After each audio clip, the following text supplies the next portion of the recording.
Salam alaikum. On continue donc avec le granit. Donc dans la leçon précédente, nous avons vu le premier type qui est le granit anatectique. Alors maintenant aujourd'hui, donc on va voir le deuxième type. Il s'agit donc du granit intrusif. Donc le granit intrusif. L'exemple que nous allons étudier, c'est le granit, le massif granitique de Zaïre au niveau du Maroc. D'accord.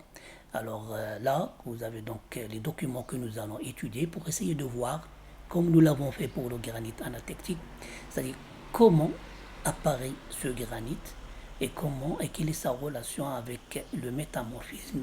D'accord. Alors là, nous avons donc les documents que nous allons donc étudier. Alors là, vous avez donc la localisation, si vous voulez, qui nous montre le massif granitique. Le voilà, on parle d'une intrusion granitique. Voilà. Donc c'est une intrusion. Voilà. Donc c'est le massif granitique. Et là, vous remarquez, donc là, vous voyez donc il est entouré par une zone qu'ils ont appelée auréole de métamorphisme.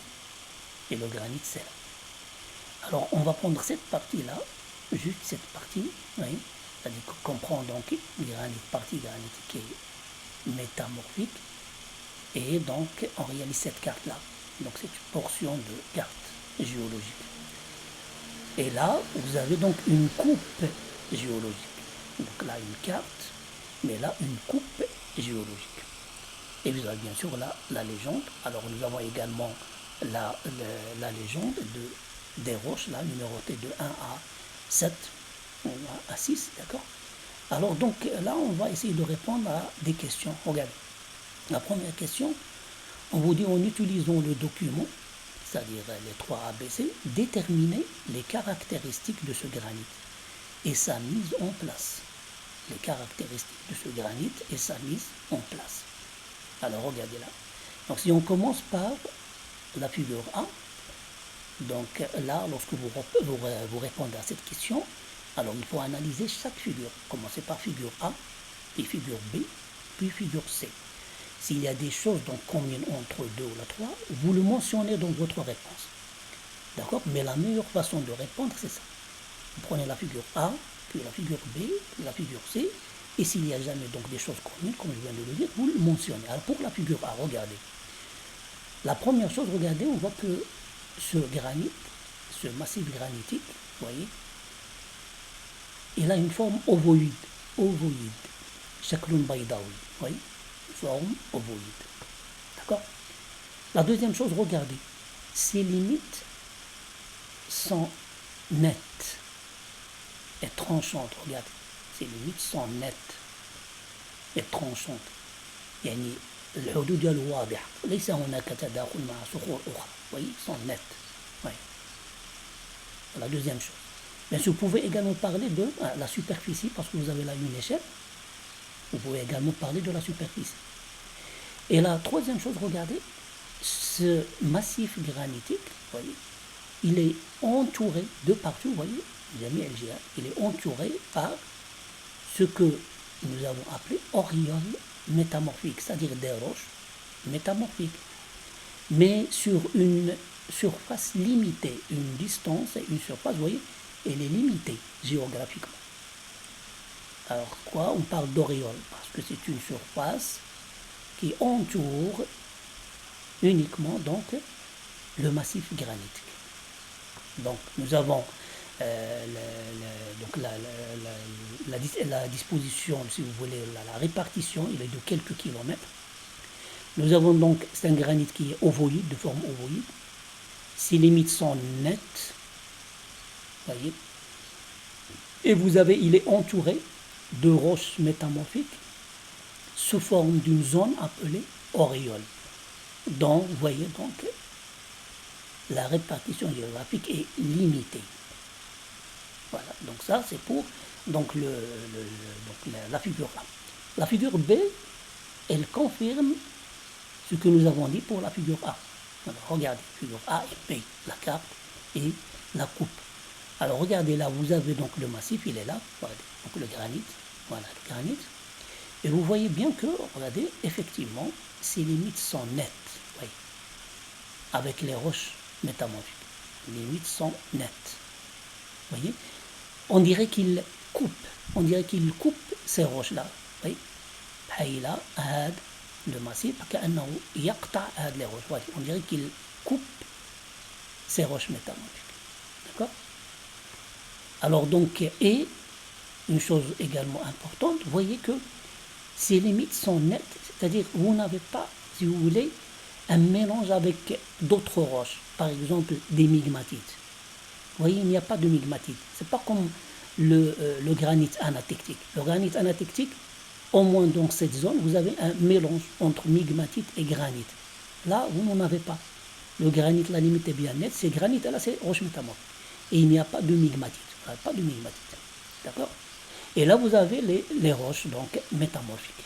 Alors, au niveau de la coupe, elle confirme. Regardez, vous avez là une discordance, une limite nette. Regardez, on dirait que le granit, on dirait qu'il coupe, qu'il tranche, qu'il coupe ces roches-là. Ce sont les roches encaissantes. Le granit, les roches encaissantes. Vous avez donc une limite bien nette. Cette surface, c'est une surface donc de discordance entre le granit et les roches métamorphiques. D'accord? Et là, donc, vous avez pour les roches métamorphiques, là, vous regardez, vous avez donc le granit et vous avez les roches métamorphiques. Quartzite, c'est une roche métamorphique. Elle a une texture donc granoblastique. Et vous avez des schistes, qui sont des roches métamorphiques, comme vous le savez. D'accord? Alors là, donc, c'est pour la première question.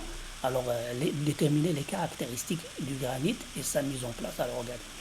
Donc, la figure A, donc, il affleure sur plusieurs kilomètres une forme ovoïde. Il est entouré d'une zone métamorphique limitée, donc appelée donc auréole métamorphique. Figure B et C, vous avez les limites du granit donc sont nettes. On dirait que le granit coupe ces roches qui l'entourent. Alors ce avec une discordance nette entre le granit et les roches. Vous avez le granit, il est homogène, c'est-à-dire il n'y a pas de mélange avec d'autres roches telles que les migmatites. Donc là, nous avons décrit, c'est la description. Et là, donc, la deuxième partie de la question, ces caractéristiques montrent que le magma, qui est à l'origine de ce granit, parce que le granit provient de la solidification d'un magma. Donc le magma qui est à l'origine de ce granit, il est remonté vers la surface, c'est-à-dire il ne s'est pas formé sur place. Ce n'est pas comme un granit anatectique. Pourquoi? Parce que nous n'avons pas les caractéristiques du granit anatectique. Donc le magma, donc il était en profondeur, puis il est remonté en surface. Et il s'est infiltré, s'est enfui entre des roches préexistantes qui existaient déjà.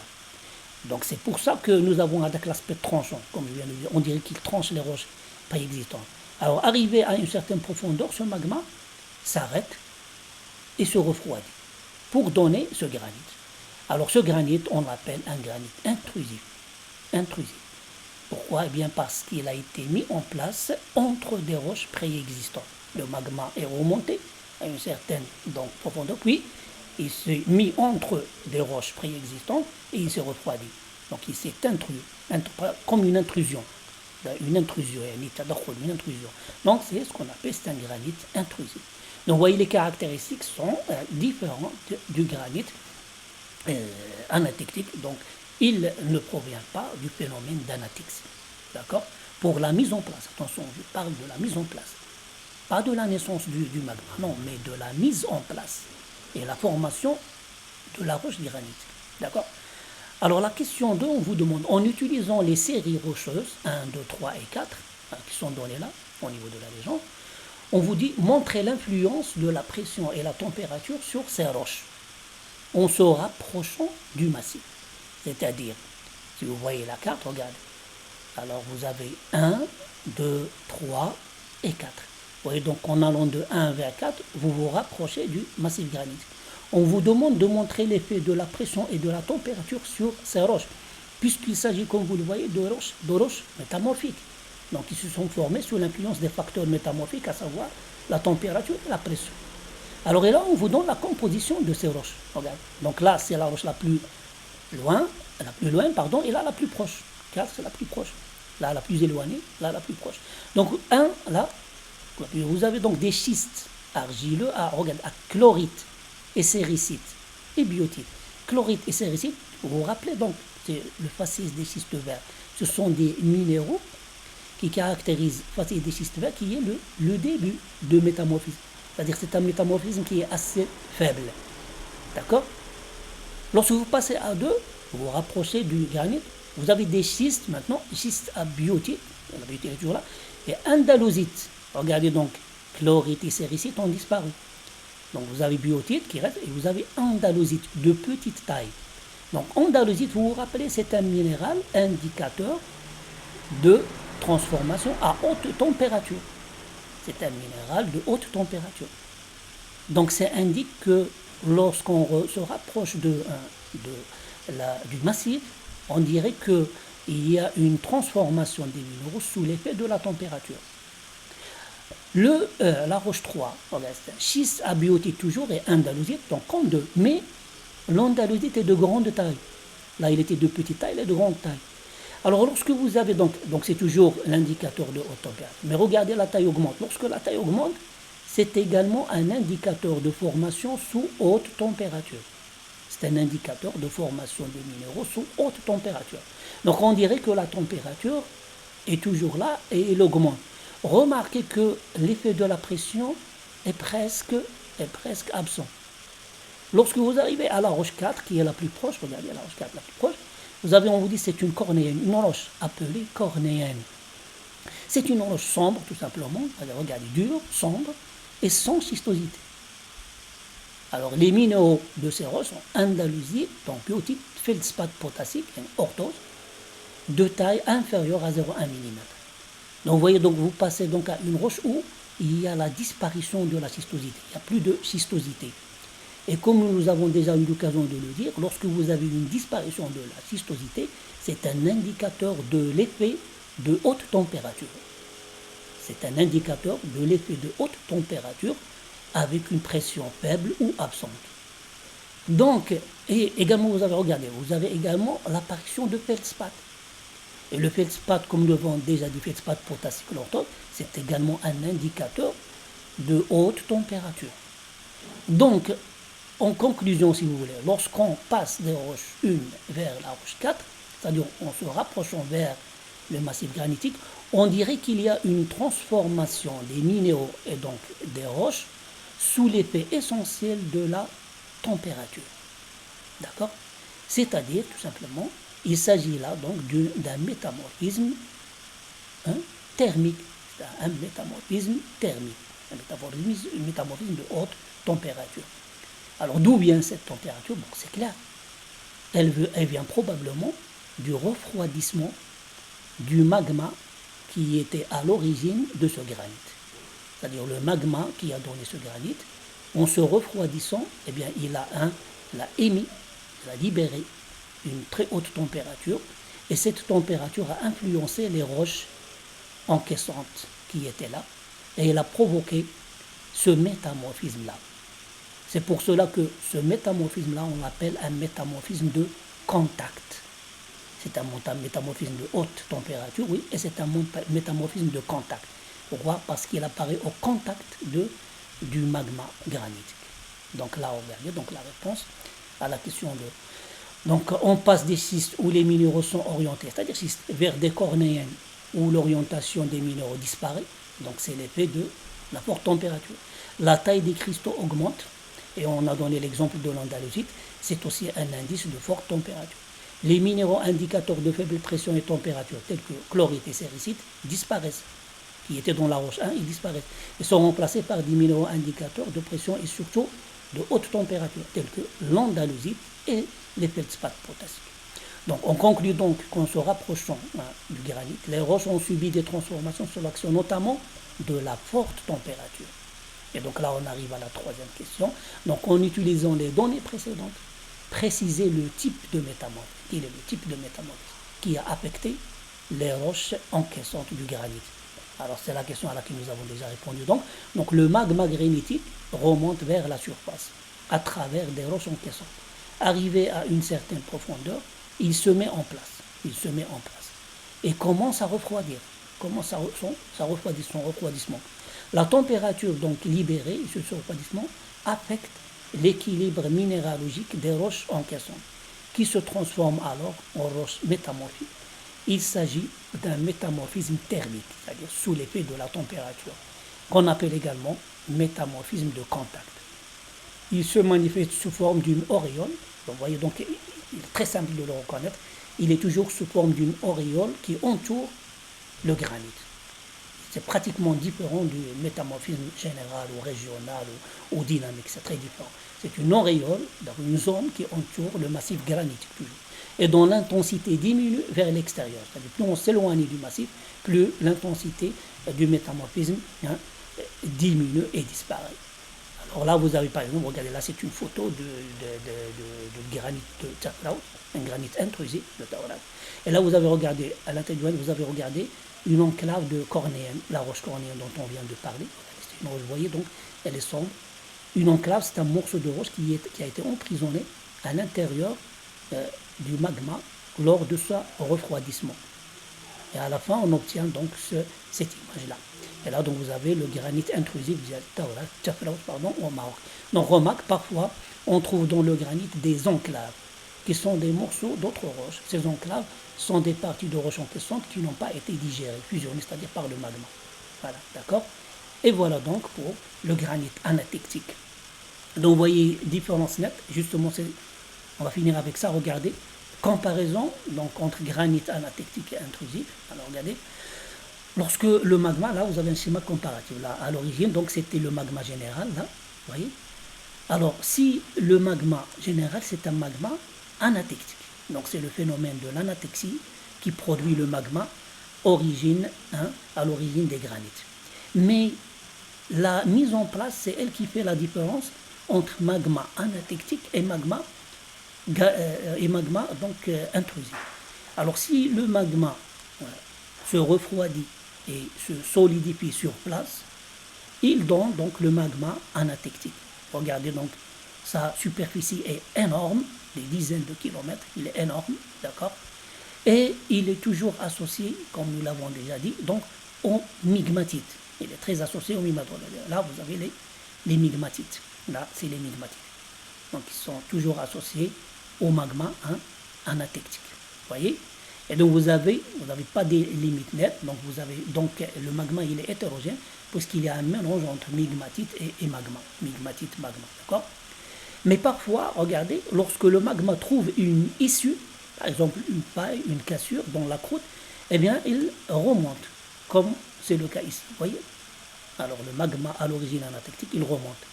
Et donc, il remonte parmi les roches encaissantes, d'accord? Il arrive à une certaine profondeur, il s'arrête.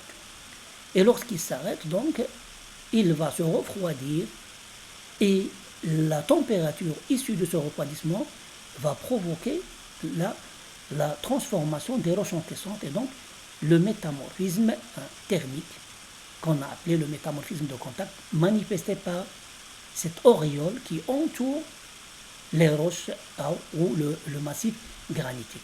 Donc vous voyez, pour le métamorphisme de contact, il est dû au magma. C'est-à-dire c'est le magma, c'est le refroidissement du magma, la mise en place du magma, c'est elle qui provoque l'apparition du métamorphisme de contact. Par contre, donc, pour le magma ou le granit anatectique, c'est l'inverse. C'est-à-dire donc le granit anatectique, c'est lui qui est le résultat de la fusion partielle des roches magmatiques, des roches métamorphiques. La fusion partielle des roches métamorphiques, c'est-à-dire c'est la fin du métamorphisme, vous donne le magma anatectique. Là, non. Là, c'est le magma qui va donner le granit. D'accord? Donc, le magma donne, le métamorphisme de contact. Mais là, c'est le métamorphisme général ou régional, c'est lui qui va donner le granit anatectique. Vous voyez, ce n'est pas la même chose. Donc là, tout est écrit là. Regardez, lorsque le magma anatectique, il vaut mieux donc passer à ce tableau de comparaison. Alors regardez, le granit anatectique intrusif. Donc pour l'origine et la mise en place. Donc l'origine du granit anatectique. Donc magma d'origine anatectique, c'est-à-dire par le phénomène de l'anatexie que nous avons expliqué, qui refroidit et cristallise sur place. Regardez, refroidit et cristallise sur place. D'accord? C'est pourquoi donc sa superficie est énorme. Une plus grande superficie. Le granit intrusif, regardez, magma également anatectique, mais qui migre. Donc, il ne reste pas à sa place. il migre vers la surface et se met en place entre des roches encaissantes, où il refroidit et cristallise. Donc vous voyez, il n'est pas à sa place. Et c'est pour cela que ces dimensions sont beaucoup plus petites que celles du granit anatectique. D'accord?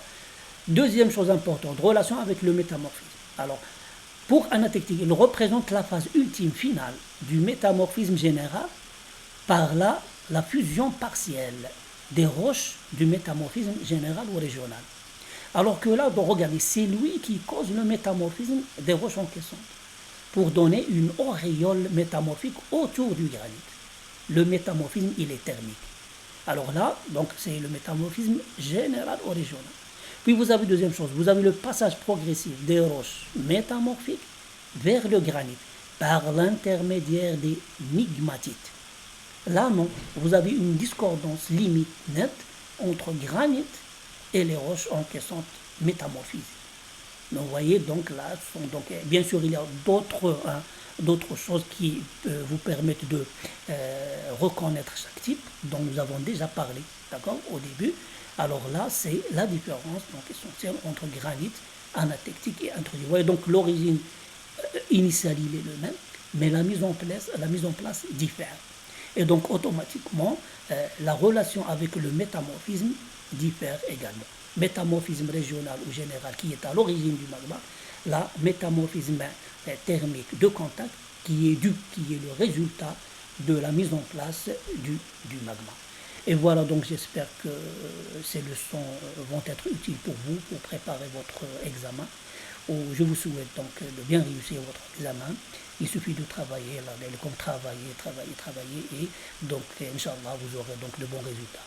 Je pense que peut-être, si le temps le permet, au moins je vais donc traiter avec vous, au moins, par exemple, un exercice de géologie issu donc d'un examen national. Je l'espère en tout cas. Et bonne chance.